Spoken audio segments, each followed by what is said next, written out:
Welcome to Legendary Physique. I'm Richard Baldwin, your host, and I'm here with Jerry Brainum, world-renowned expert in nutrition and exercise. And we're here to talk about his June newsletter, Applied Metabolics. Jerry, I'm excited. I mean, last month I really liked the one you had on high-protein diets. Oh yeah, and how they have an anti-catabolic as well as a protein synthesis effect. right. Yeah, it's very important. Yeah. That's one of the deals to keep lean mass. And I actually have a related article in this June, not the same thing, but it caught my eye. What caught my eye? There was a study that came out a couple of weeks ago. You know that. Are you familiar with that show, The Biggest Loser? You know that. Oh yeah. And there's a bunch of them are doing a lawsuit against the producers. Right. Yeah. Now I got to be in full disclosure here. I've never watched the show because I'm just not into reality shows. I think they're idiotic. Yeah. Most of them are. I'm not either. I don't like people pulling the wool. Most of them are scripted. They're just bull. And so is The Biggest Loser, which I go into my article why. But the point is, I think the study came out and it basically followed. I found it interesting. It followed 14 former Biggest Loser competitors for 6 years to see what happened after they got off the show, if they put the weight back on. Anyway, it turns out that I think it was 13 out of, about 12 of them gained all the weight. Some of them gained even more weight they had before. About 2 of them maintained the weight, and only 1 lost weight. And the guy lost weight. I don't know whether it was a man or woman. They don't identify it. I think they had bariatric surgery. Those had stomach stapling. Yeah. Which basically is almost like cheating. I mean, because you can't really, you can't really eat anything. I mean, if you know about bariatric, that's basically the ultimate treatment for massive obesity.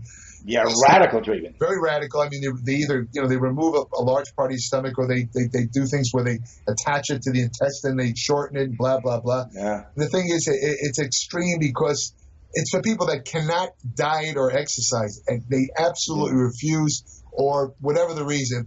If you try and eat a lot, it comes out of you. You can't hold it down. Yeah. But anyway, so I looked at this study and I said to myself, well, the thing that really got me thinking was that right after that study came out, there was a bunch of articles on the web, and the headlines all said the same thing. It said, "Forget dieting; it's futile.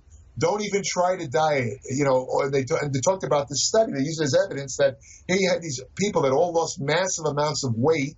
Some of them lost 100 pounds, in a 29 weeks, I think it is. And they said they all gained it back. So why? If you're fat, just accept it.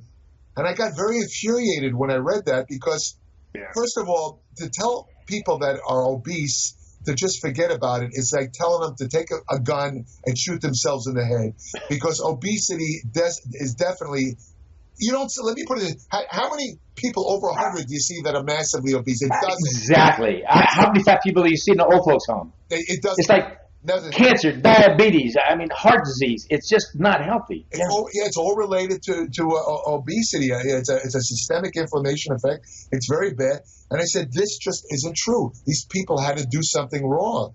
And sure enough, I did the research. I read it. I found a couple of other studies that were science studies where they analyzed different aspects of the Biggest Loser thing. And then I found a study of men who went on a crash diet for 4 days, and they lost something like, I think it was 11 pounds of fat, which I still don't understand because the human body can't really lose more than 3 pounds of fat. So they had to. Yeah, I was thinking even in a week. When I train people, I said we're just going to shoot for 2 pounds a week. That's all you're supposed to lose. Yeah. And the thing is, sure enough, when I read the study, when I read the details, a large part of it was muscle. And what do you expect? You know what these guys lived on, Rich? They were training. I think it was 9 hours a day. 9 hours a day. One group lived on sugar. Just sucrose, table sugar. That's disgusting. The other group lived on whey protein, and they gave whey protein because this relates to that article that you were just talking about. They had this idea that if you give the protein, maybe it'll spare the lean tissue. Here's the problem. This shows you how some of the scientists just don't get things right. They gave the amount of whey protein they gave was the amount you'd give to a person on the street who's not exercising, not somebody who's 9 hours a day. So these guys lost about 3/4 of their loss was muscle. Well, don't you think part of the problem is that, and I think you told me this, that studies have shown that it takes at least 6 years before the weight loss, you can count on it being lost for good. Right. And basically it's you have to adopt a different style of living, period. That's right. That's the apostat theory. In other words, your brain has to adjust, and that's one of the things I go over in this new article. And I basically describe some of the things they put these people through, which is the basis of this class action lawsuit. The major feature in this next issue, this June, is sleep. It's an article on sleep. Oh, I can't wait to read that one. I'll tell you, because I really think it's one of the overlooked aspects of exercise and bodybuilding and just health in general. I mean, I see people who make these comments about how much sleep do you get? Oh, I get 5 hours. How do you feel? Oh, I feel great. Listen, let me tell you. So if you get 5 hours of sleep on a consistent basis, you're causing a lot of harm to your brain. And I go into detail in the article why. And what's really interesting is they just recently, sleep is very mysterious. I mean, I have a quote in there where they asked one of the one of the number one sleep researchers in the world from Stanford University. They said, "Doctor, what's the purpose of sleep?" And you know what he answered? He says, "Well, you go to sleep when you feel tired." That was Whoa. In other words, he had no answer because he didn't know. They didn't. I think the last thing I said was they think that it's time when your brain gets rid of toxins. Yes. From all day, and it's absolutely essential for the health of your brain. That's actually it. But beyond that, I don't know if they know. Well, no, that's one of the main things. There's a certain process which I describe in the article where your basically brain cleanses itself. Yeah. And you have to, and it only occurs and I talk about the different stages of sleep. This cleansing effect only happens at certain stages. And if you don't sleep a certain number of hours, these stages are minimized, so the brain doesn't have a chance to clear out some of these toxins that you mentioned. As a consequence, some of them can build up. One of them is called beta amyloid. And beta amyloid and another protein called tau, T-A-U, they are the things that cause Alzheimer's disease. Yeah. So you're dealing with a very, this is nothing to laugh about. And from a bodybuilding perspective, for crying out loud, when you don't get enough sleep, you're destroying your anabolic hormones. You're killing your growth hormone. You're killing your... And up in your cortisol and adrenaline and all that stuff, right? It goes through the roof. And then I have an article based on another new study where, I don't know if you heard about this thing where a couple of studies came out where they're saying that if you train with enough intensity, you can use very light weights, as little as 20% of your maximum weight, and get as... I think you had an article on that in a former Applied Metabolics newsletter, didn't you? I did have an article on that. Yeah. It was actually developed originally for older people who couldn't lift heavy weights, who were frail. But then they tested it on young, untrained men, and they found, sure enough, if you have them do really light weights. These are weights that are lighter than used for a warm-up, but they had them do like 20 to 30 reps to failure. They found as long as you go to failure, boom, they had the same effect as if you were using 90%, which is heavyweight, 90% of one rep. It really doesn't make sense. But then, except the strength isn't there, right? It doesn't improve strength. You don't get the strength effect. Yeah. It's true. So, the study was justifiably criticized because these were all the studies that showed this were untrained college students. These guys never lifted weights. And if you know anything about untrained people, whether it's both. So It makes no difference what kind of training routine you do. You can be training completely wrong. The only thing that can screw you up is if you get too overenthusiastic and you do one of the 9-hour routines. Then you're going to burn out and you're not going to last. So that's a whole different story. But the thing is, this new study featured advanced men, guys who had more than a year of training. And, I go into details of what happened, but, and I go into the reasons why. And, I basically explain the mechanisms. But the thing that bothers me is that, it kind of still unanswers, is that these guys did get stronger using lighter weights, which is that's surprising. Yeah, but the whole key involves going to failure, and it's like I've discussed it in previous articles. To get the benefits of training to failure, you really have to go to real failure. And as I used to talk about with Mike and Ray Mensa, who are big advocates of this, we used to talk about how most people do not have the mental capacity. I don't mean to say they're stupid. It's just a very painful thing to go to true muscular failure. I have a review of a book that, in fact, I can even show it to you. It's right here on my desk here. I don't know if you can see this. This is basically a practical guide to exercise physiology.